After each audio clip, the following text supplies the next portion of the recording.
Hai pemirsa, ketemu lagi bersama dengan saya Ditan Sudiro dan ada rekan saya Renia. Ya pastinya masih dalam Hai Indonesia, berbagi cerita dan berita untuk Indonesia lebih baik.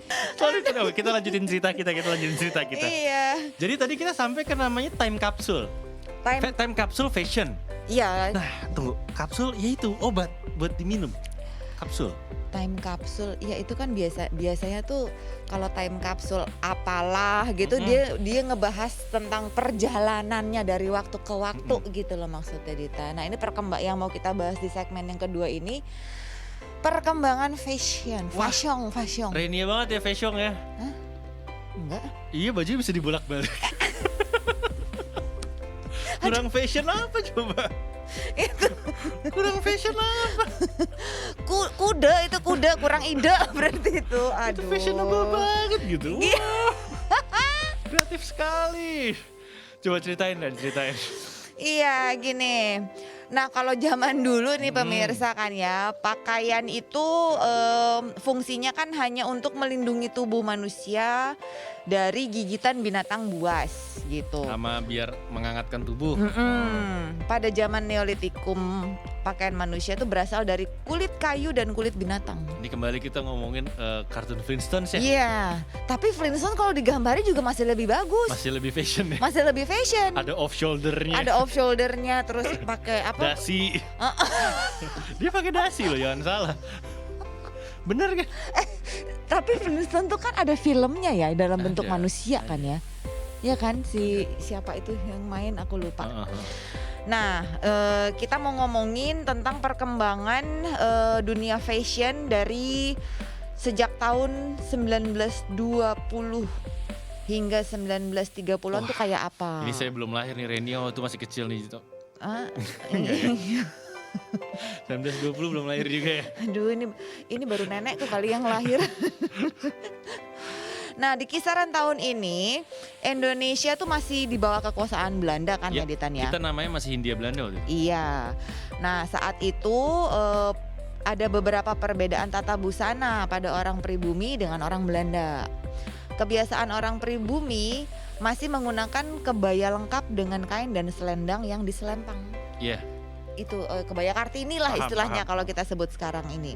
Bisa disimpulkan pada masa ini identik dengan kain-kain tradisional yang dijadikan pakaian sehari-hari oleh masyarakat Indonesia. Tapi kebaya sendiri itu yang pakai itu kan middle up.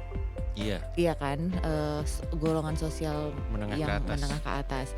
Nah kalau yang menengah ke bawah di masa-masa itu tuh kalau kita lihat di film-film sejarah tuh mereka pakai dodot. Iya kan, mbah-mbah yang di Jawa gitu kan, di daerah-daerah tuh mereka dulu seringnya masih pakai dodot. Nah setelah dari tahun 1920-an hingga 1930-an kita beranjak ke tahun 1950-an. Gimana tuh Tan? Di tahun 1950-an ini yang namanya fashion trend Indonesia sudah mulai bergerak sejak kemunculan desainer-desainer kayak Peter C waktu tahun itu ya. Dan pada tahun ini 1950-an Indonesia banyak dipengaruhi oleh fashion dunia. Gaya new look ini telah masuk ke Indonesia dengan desain yang banyak didominasi bergaris A-line membuat tampilan menjadi lebih edgy. Oh, A-line tuh yang paham ya? Saya nggak ngerti. Iya, rock yang megar di bawah gitu. Nah, setelah itu, aduh, maaf ya. Sesak ya? Aku bersendau. Oh, aku lupa ada mic. Nggak ada yang denger kok, pemirsa nggak tahu. Lanjut. Nah, beranjak lagi ke tahun 1980-an. Pada tahun ini Indonesia mulai menunjukkan perkembangan yang signifikan nih di dunia fashion. Selain karena banyak desainer bermunculan, majalah serta perfilman di Indonesia juga sedang giat-giatnya. Masa ini fashion Indonesia mulai beragam, dari dress, kemeja, bahkan baju yang lumayan seksi. Ini tahun 80 ini bisa dilihat di ini ya, karena saya itu penggemar film DKI Dono Kasino Indro. Nah itu pas dia yang episode awal-awal tahun 80-an kelihatan banget di sini. Iya. Baju olahraganya tuh Tante Eva Arnas ya kan kalau di film itu. Yang di samping kolam renang, yang pakai ikat kepala warna-warninya itu kelihatan banget. Terus rambutnya di masa itu juga harus keriting. Udah gede. keren. keriting ngembang gitu. Iya, ini bener banget dimulai di perfilman di Indonesia. Bener banget. Iya, celana cutbray, Betul. iya kan, Terus masih masuk era-era juga di itu. tahun 1990-an, masa ini adalah masa paling berjaya di dunia fashion Indonesia. Sebab berbagai bidang sedang berkembang pesat, terutama dalam bidang seni. Dan pada masa tersebut, denim dan kemeja kotak-kotak menjadi salah satu ikonnya. Ngerasain nggak? Celana jeans. Iya. Terus flanel, kemeja flanel. Sampai sekarang kalau Apa sekarang? sampai sekarang kalau kemeja flanel kotak-kotak kan. Iya. Itu sampai sekarang. Tapi tahun 90-an juga lebih ke film Kadir Doyok. Serius. Kadir Doyok. Oh iya. Dia kan lebih ke 90-an, Ha-ha, 80-an kan Dono dulu. Iya. Nah, itu pakaian-pakaian orang-orang sekitar mereka fashion banget. Kan merekanya nggak fashion, orang sekitarnya Orang ya. sekitarnya, ya betul. Ngalamin nggak sih pakai celana baggy? Ngalamin dong. Jeans baggy. Ngalamin dong, tapi nggak terlalu baggy aja. Nggak kan ada yang makin lebar makin keren. Iya. Saya enggak. MC Hammer dong. Iya. Makin lebar makin Can't keren. touch this thing, Iya. deng. Bisa nggak gayanya yang gitu-gitu? Iya, Yang kakinya lah gitu-gitu pokoknya. deh, Iya, pokoknya kakinya ribet. gini. MC Hammer, Iya. Hammerman. Nah, di awal tahun 2000-an ini. Tunggu, MC Hammer itu Will Smith kan? Bukan. Oh bukan, beda lagi. Ya ingat. Hah? Iya MC Hammer ya MC Hammer. Iya, Will Smith Ya beda. Will Smith dia beda karakter. Iya, beda. Dia ada karakter lain beda lagi. Iya, beda. Beda. Aku siok Begitu tiba-tiba. kamu marah aku inget, oh iya beda. MC Hammer ya MC Hammer. Will Smith ya Will Smith. Nah, sekarang kita masuk ke ketahuan deh tuh. Ke tahun 2000-an Tan. Yuk. Ini masih terpengaruh pada tahun 1900-an. Bener masih pakai denim dan kemeja. Ditambah dengan gaya emo yang cowok-cowok pada pakai eyeshadow tuh. Oh iya. Serius, eyeshadow rambutnya belah samping. Saya gondrong dulu, saya gak ikutan belah samping. Tak ajarin dikit ya. Bukan eyeshadow ya, salah ya? Eyeshadow tuh di sini Oh di yang atas. di bawah apa? Eyeliner. Eyeliner. Cowok pada pakai eyeliner maksud saya. Itu kalau bahasa sekarangnya celak. Itu bukan bahasa sekarang, itu bahasa zaman dulu. Sekarang banyak banget orang pakai celak kan. Biar nggak silau, siap. Biar nggak silau. Maksudnya?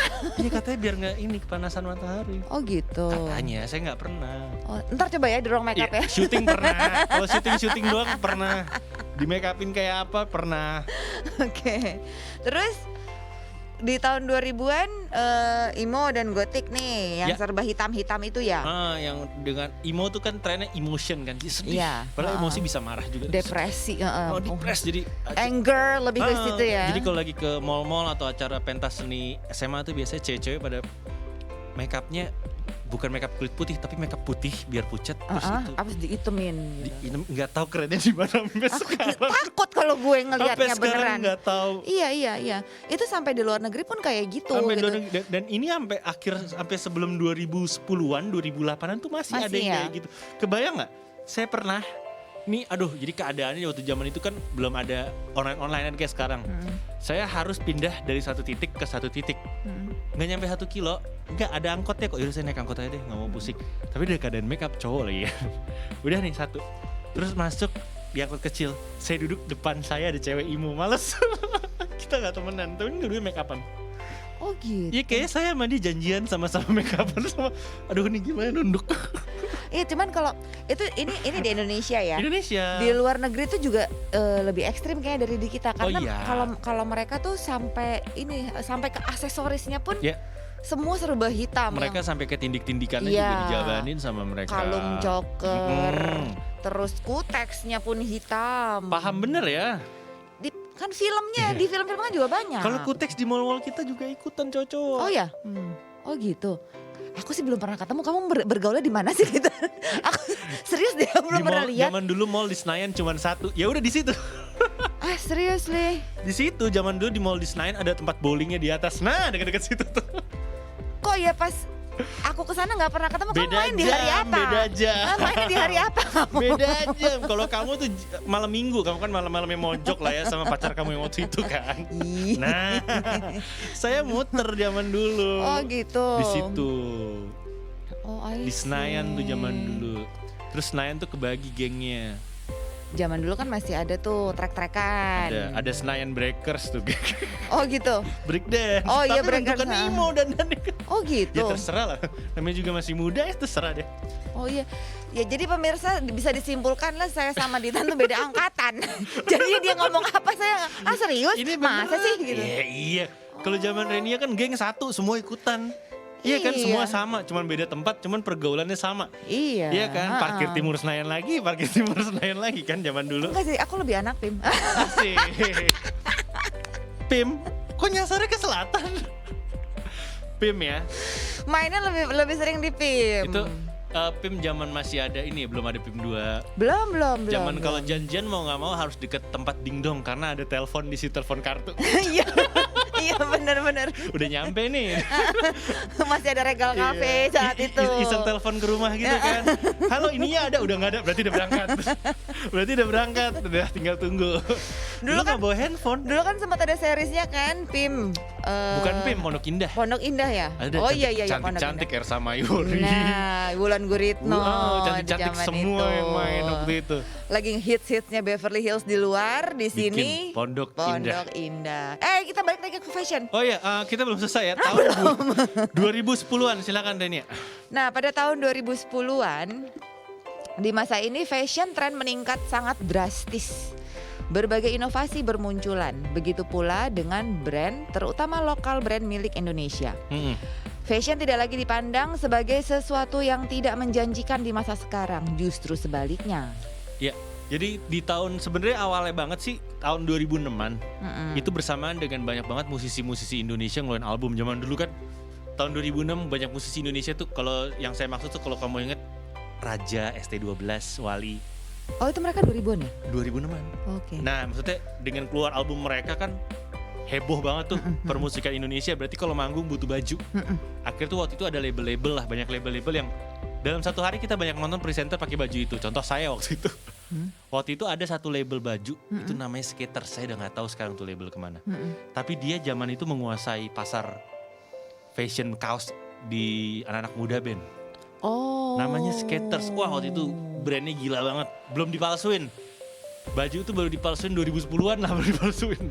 Tetap ya, kaos aja ada bejekannya deh tuh, bajakannya. Ada bajakannya. Oke. Itu awal-awalnya tuh 2006-an, saya inget banget. Oke. Nah terus? 2010 adalah boomnya. Nah.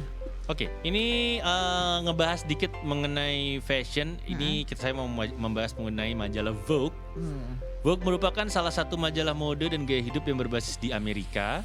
Dan Vogue ini pertama kali didirikan sejak tahun 1892. Saya baru tahu. Segitu tuanya ya ini majalah ya? Iya udah lama banget. Kamu ini, kamu kok nonton sih?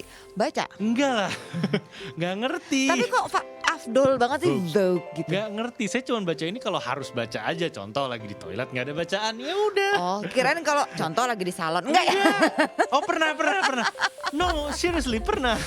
Kan ngaku akhirnya. Dia di salon nemenin pasangan, ya udah baca, nggak ada pilihan. Oh gitu, iya sih. Terus? Nggak ada pilihan gitu. Nah ini majalah ini perlahan-lahan semakin berkembang di bawah kepemimpinan Nas, yaitu Konde Montrose Nas. Dia merubah waktu terbitan majalah dari yang mingguan menjadi 2 mingguan. Waktu itu ya. Selain itu majalah juga mulai diluncurkan edisi luar negerinya. Ini dimulai di tahun 1910-an. Itu ada Vogue di Inggris, terus tahun 1916 Vogue di Spanyol, Italia dan Prancis. Dan kemudian selanjutnya di tahun 1920-an ini akhirnya menuai sukses yang sangat besar ya. Dan Vogue mulai merambah generasi muda itu sejak tahun 1960-an. Pada saat itu Vogue lebih fokus terhadap revolusi seksual mengenai desain kontemporer dan diskusi terbuka mengenai seksual. Sejak tahun 1973 Vogue mulai terbit secara bulanan akhirnya. Ya ini sampai sekarang kalau nggak salah bulanan nih ya. Sekarang, iya. Dan sejak mengalami perubahan cakupan editorial yang lebih luas, ini akhirnya pada tahun 2013 Vogue itu lebih merespon perubahan gaya hidup terhadap target marketnya. Di tahun 2013, Anna Wintour ya? Iya. Dia selalu melakukan upaya untuk tetap mempertahankan status majalah dan reputasi yang tinggi di antara para pecinta fashion. Dengan itu Vogue selalu terfokus dengan konsep-konsep baru bagi khalayak secara luas. Saya cuma tahu Anna Wintour dari itu Devil's Wears Prada. Itu kan Iya. karakternya tentang dia. Iya, heeh. Dahsyat ya. Itu yang main Si cantik lupa namanya. Meryl Streep. Saya lupa namanya. Iya. Iya kan? Cantik juga Meryl Streep. Maksud saya yang satu lagi. Oh, Anne Hathaway. Anne Hathaway. Hai. Itu. Oke. Ini- Oh, dia itu berarti Devil Wears Prada ini tentang si Anna Wintour. Anna Wintour ini ya. Mhm. Yang jadi Anna Wintour ini si Meryl Streep. Anne Hathaway apa No, Merylnya kan? Meryl Streep. Anne Hathaway jadi anak buahnya.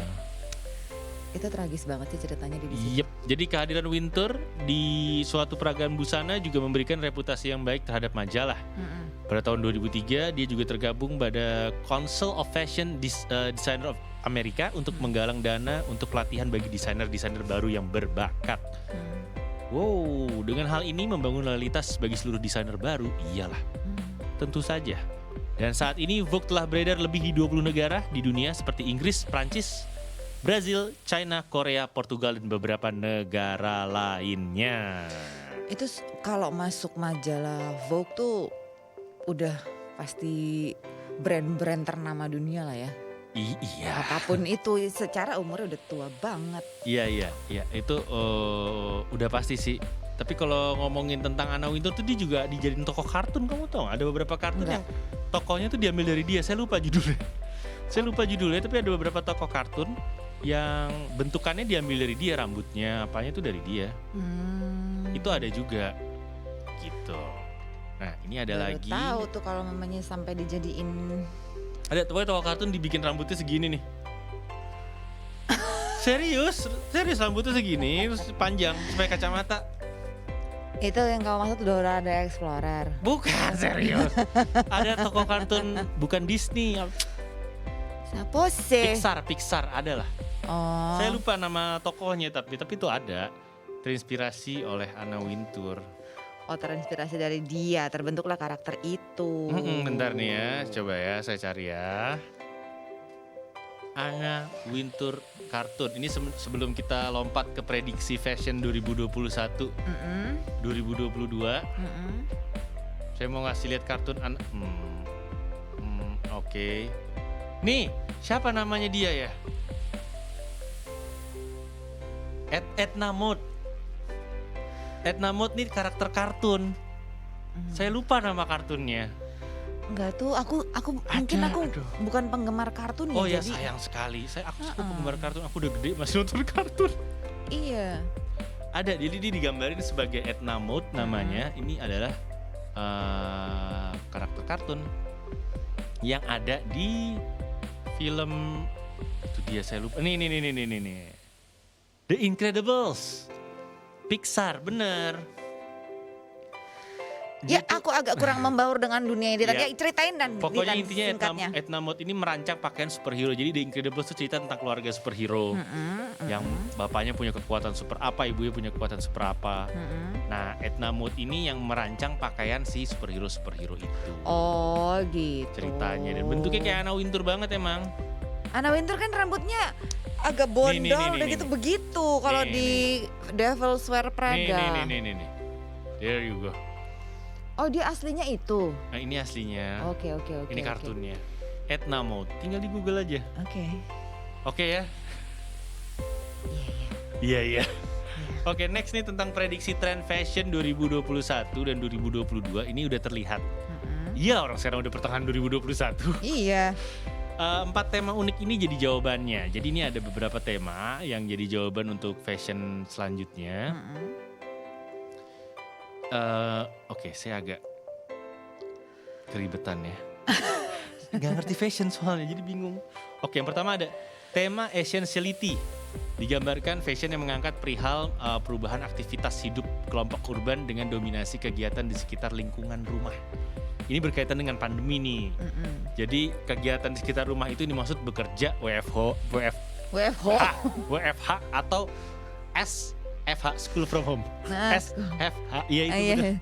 Sekarang tuh banyak banyak singkatan-singkatan baru yang lumayan bikin PR untuk ngafal Iya. loh tanpa Nah. disadari. Corak yang dipakai untuk tema essentially itu adalah corak flora dan juga fauna, kurang lebih kayak gitu. Oh, oke. Terus next ada lagi pandemi ini kan membuat pola pikir manusia jadi berubah. Mm-mm. Dan musibah ini ternyata membuat seluruh dunia dihantui ketakutan karena sebuah wabah. Nah, makanya manusia itu jadi lebih mendekat kepada alam dan spiritually. Oh gitu. Jadi temanya nggak jauh-jauh dari situ juga. Ada juga tema exploitation. Ini terinspirasi dari desainer Malik Mustaram. Mm-mm. Tema exploitation ini merupakan suatu dobrakan dari segala keterbatasan yang terjadi selama pandemi melanda. Jadi tema ini memunculkan tampilan yang meriah, optimis, dan cenderung berlebihan, over. Wow. Oke. Next adalah tema exploration dari desainer Sophie. Mhm. Exploration menggambarkan harapan baru setelah pandemi berakhir ya. Jadi gayanya nih lebih kayak perjalanan masa kini hingga menemukan masa depan yang lebih cerah kalau penggambarannya. Semoga ya Mhm. beneran nih dengan tema exploration ini sesuai dengan harapan. Sesuai dengan harapan bisa berubah ya. Iya. Walaupun Ditan sering banget ngulang-ngulang nggak akan sama kayak dulu, nggak Nggak akan bakal sama gitu. Aduh, jadi kita tetap nih harus begini. Nggak bakal sama, harus pakai masker terus. Lama sih pakai masker kan, kayak dulu waktu awal pandemi yang tahun 1900-an juga banyak orang pakai masker kan. Iya sih. Itu pakainya lama loh, bertahun-tahun. Aku jadi desperate. Desperate. Gitu pokoknya. Jadi itulah dia tren-trennya yang tren-tren yang kira-kira ada ke depannya Akan nanti. ada. Semuanya berkaitan dengan pandemi sih ternyata. Iya, benar. Mm-mm. Kurang lebih kayak gitu. Semuanya berawal dari pandemi dan makanya manusia back to nature dan segala macamnya karena kita udah lebih fokus di rumah tadi kan. Iya. Kita harus jaga jarak dan segala macam. Aduh, ada nggak sampai sih- ke fashion Ada ini ya. nggak fashion yang Renia tahun ini malah menggunakan? Kalau saya ada ini nih, kalung ini. Ini? Kalung masker. Iya, dia pakai mutiara. Saya pakai tapi dibersihin kan tiap hari. Enggak dong. Ya paling dilap aja. Iya, lap cukup. Ha-ha. Saya ini loh pakai kalung masker Iya, jadi karena saya dulu awal-awal pakai masker ninggalin masker. sering kelupaan Iya, kalau bayangin ngelepas. Masuk ke minimarket mau ngambil ATM, semua orang liatin nih kenapa? Oh iya, nggak pakai masker. Lupa ya, nggak Lupa. sadar. Iya sih, kalau aku karena pas lagi copot suka naruh di tas, atau kan katanya nggak bagus kalau naruh masker di sini gitu. Tiba-tiba entah awalannya mulai dari mana, tapi emang kreativitas orang kita tuh kan ini ya, kreatif banget gitu. Mhm. Tiba-tiba lihat temen, lihat siapa pakai kalung masker gini, oh iya bener juga ya. Nah, aku tuh hobi banget koleksi aksesoris, Ditan. Ini bikin sendiri enggak dong? No, beli kalau yang ini. Kirain. Cuman gitu, dengan terjadinya pandemi ini, hobi ngumpulin aksesoris etnik. Aku tuh Mhm. suka aksesoris yang etnik, kalung batu, gelang batu-batuan, atau yang dari kayu, atau yang dari tulang, gading gitu-gitu tuh aku suka ngumpul-ngumpulin kayak gitu, dan suka aku pakai biasanya. Begitu sekarang harus bermasker, ya sudahlah, kalungnya kalung masker aja. Kalung buat gantungin masker, yang lain dirumahkan juga, WFH aja mereka. Iya. Tapi saya ini sih termasuk ya udah jadi pakai kalung ini. Karena saya sering ninggalin masker dulu. Iya. Di mana-mana akhirnya saya pakai kalung ini. Itu salah satu fashion yang 2020-an saya pakai. 2020, oh Udah setahun. udah setahun benar. Ya sama aku juga. Udah setahun saya pakai kalung ini nih. Mm-mm, Jadi anak fashion banget ya. Iya. Paling enggak lah untuk kamu yang dari tadi bilang nggak ngerti fashion, akhirnya ngikutin fashion Tapi juga. kan karena kebutuhan. Nah enggak, tapi kalau memang Ditan tipe yang ngikutin perkembangan fashion enggak? Untuk cowok kan juga banyak. Gue ngikutin yang kira-kira pas di saya. Oke. Karena gaya untuk saya nggak banyak yang cocok. Perhatiin deh. Oh gitu. Nggak banyak yang cocok. Jadi nggak semua style fashion untuk laki-laki itu kamu ikutin gitu ya? Kemarin yang saya ikutin karena ternyata cocok. Gaya celana cingkrang itu loh. Yang bawahnya pensil. Mensil tapi nggak pensil. Apa sih nama istilahnya, Iya. celana apa tuh? Kaki itu celana yang begini. Iya. Celana yang begini apa coba? Nggak tahu, ada sebutannya tapi aku lupa namanya apa. Itu loh yang ya pokoknya apa sih? Smart, apa istilahnya, smart style? Apa hipis bukan hipis juga sih. Ya itu deh gitu. Iya, preppy look. Itu ngikutin. Iya sama yang kemeja warnanya kaki-kaki gitu ternyata cocok di saya. Oh gitu. Kalau yang model-modelnya kemeja body fit gitu, ini nggak? Ya cocok kalau lagi kurus. Kan body fit. Oh iya. Ketawa nggak kan kita tadi bahas tren emo. Nah itu nggak Iya. cocok di saya. Kalau buncit fit nggak ya berarti? Udah mending jangan. Ya udah ya, aku sih setuju aja kalau umpamanya orang ngikutin fashion tapi tetap memperhatikan cocok atau enggaknya sama kita, nggak Iya. usah maksa gitu loh. Kalau emang, Itu. karena katanya ya fashion itu tuh karakter, menggambarkan karakter seseorang. Jadi cara kamu berpakaian itu menunjukkan your character. Kamu as a kenal person. ini kan? Bukan kenal, tahu Mark Zuckerberg Heeh. Facebook. Heeh. Nah, tahu nggak fashion dia apa? Dia agak mirip sama si siapa Apple, pencipta Apple yang udah meninggal tuh. Steve Jobs, dia ada miripnya tuh. Tahu nggak apa? Mereka hampir selalu pakai baju yang sama. Mereka berdua ada satu kemiripan. Bajunya sama tiap hari, perhatiin deh. Kalau ingin ingat Mark Zuckerberg, dia pakai baju warna apa? Biru. Ya udah. Selalu pakai baju warna biru kan? Iya. Kecuali mungkin acara dia kayak waktu itu persidangan pakai baju biru nggak ya? Oh nggak, dia pakai jas. Oh. Persidangan. Oke. Sama kayak Steve Jobs, dia pakai baju, ingat gak dia pakai baju warna apa? Warna? Putih ya kalau nggak Enggak, hitam. salah. Oh itu Lengan panjang, lengan pendek. panjang. Panjang selalu. Jadi salah satu cara mereka untuk memutus kalau pagi bingung pakai baju apa, mereka pakai baju yang sama. Itu ada istilahnya tuh, sempat dibahas. Apa sih istilahnya? Apaan istilahnya? Ada, jadi kayak efisiensi waktu. Iya. Iya kayak gitu. Tujuannya efisiensi waktu agar supaya mereka nggak buang waktu, nggak mikirin fashionnya. Mm-mm. Jadi besoknya mereka pakai baju yang sama. Udah disiapin bajunya. Kalau Mark Zuckerberg pakai kaos biru dan celana warna apa? Mm-mm. Kalau Steve Jobs ya itu lengan panjang hitam. Karena mereka waktunya lebih bermanfaat untuk memikirkan Yap. temuan-temuannya mereka kali ya. Benar. Kalau aku pakai baju yang sama setiap hari, aku depresi kayaknya. Kalau saya malu dikatain nih sama temen sebelah nih, tunggu aja. Ini doang kan bajunya. Mungkin gitu. kalau mereka berdua tuh, Steve Jobs sama si Mark itu belanja, lagi beli baju kemana gitu ya. Ini baju saya mau yang ini, ada berapa size dengan warna ini, semua saya ambil gitu kali ya. Gitu. Bisa jadi. Jadi itu adalah kebiasaan fashion mereka. Mereka yang mungkin karena mereka yang melakukan nggak dikatain nih sama desainer ya. Coba orang lain yang melakukan. Iya. Dikata-katain sama desainer pasti. Iya. Ini karena mereka yang melakukan dan desainer bekerja dengan alat mereka, jadi gak dikatain. Tapi bisa jadi loh, gara-gara Dita ngomong kayak gini, besok-besok diperhatiin sama pemirsa. Abis itu tahu dong, dijulit-julitin. Iya, dijulitin. Gak ada yang bisa julitin lah, tapi intinya begitu. Itu perhatiin Mark Zuckerberg sama Steve Jobs, mereka punya kebiasaan yang sama, yaitu bajunya sama terus. Nuansanya nggak jauh-jauh beda. Tapi ya nggak yang biru polos terus kan, ya paling biru bergaris, biru kotak, biru apa. Seinget tapi Renia biru polos apa enggak? Seinget saya Polos. polos. Ya udah, Iya sih, polos. Kalau Mark Zuckerberg agak beda. Kalau si Steve Jobs selalu sama. black Dia plain. itu sweater yang sampai leher, turtleneck, lengan oke. panjang. Selalu. Setiap kali dia launching iPhone, ini iPhone apa, dia pakai baju yang sama. Jadi itu tiap hari kayak gitu. Tapi kalau mamanya cowok pakai sweater turtleneck, menurut aku sih keren ya. Steve Jobs. Iya. Style itu tuh keren menurut aku. Oke, jadi Iya, nggak apa-apa ikutin. Buat cowok atau buat cewek? buat cowok. Oh, buat cowok. Panasan.